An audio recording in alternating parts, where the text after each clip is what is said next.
Now, the United Nations says at least 13 peacekeepers and foreign soldiers have been killed in fighting in the Democratic Republic of Congo.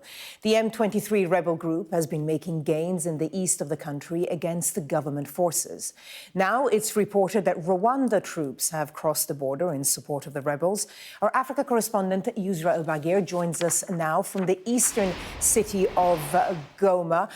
Yousra, good to see you. Tell us more about this development. I mean, the tension is ratcheting up pretty quick, Barbara, between when we arrived yesterday, seeing UN non-essential staff being evacuated from Goma International Airport, to this morning hearing missile launchers and artillery near our hotel, as reports increased in credibility that Rwandan troops were approaching Goma.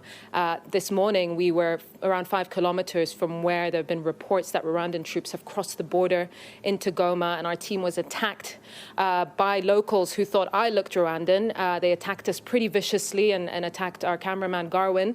So it's very fair to say that people are in an extreme state of panic, of fear of what could be and is looking like a Rwandan invasion. We've seen this building up, but it's now reached a point where hundreds of thousands of people who have already been displaced are being displaced once again. We've been told that over 200,000 IDPs are coming into Goma. We saw them this morning. We were filming them before we got attacked. We saw just what looked like dozens of people with their lives on their backs moving deeper into Goma. Then we heard arms fire and we were attacked. So even here, which is their final safe haven, their final hope, they are not safe. I mean, we've been speaking to UNESCO, who've been trying to maintain a protective ring around Goma to protect civilians here who come for humanitarian assistance. This is the humanitarian hub and capital of Eastern DRC, but they're now switching up their strategy. They've lost, as you said, 13 peacekeepers in a very short period of time.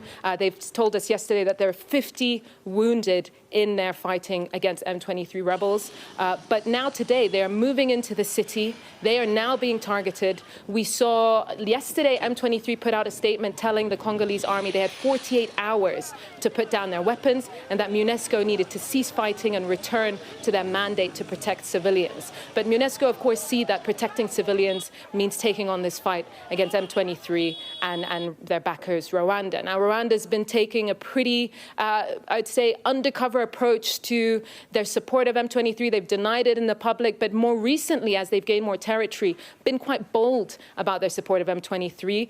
UN panel of experts put out a report in December, end of last year, saying that 3,000 to 5,000 Rwandan troops are currently in the Congo. And given this long history of war between Rwanda and DRC, that's 30 years of conflict, harking back to the Rwandan genocide, this is a flashpoint, but one that's being taken extremely seriously. The last time Goma was occupied by M23 Rwanda-backed rebels was in 2012, and they brokered a peace deal that meant that they left the city. But now all the ceasefire negotiations that happened last year, brokered in Angola, have failed to take hold as fighting persists. And we're now waiting to see what happens, but we could be on the edge of all-out war here in Eastern DRC.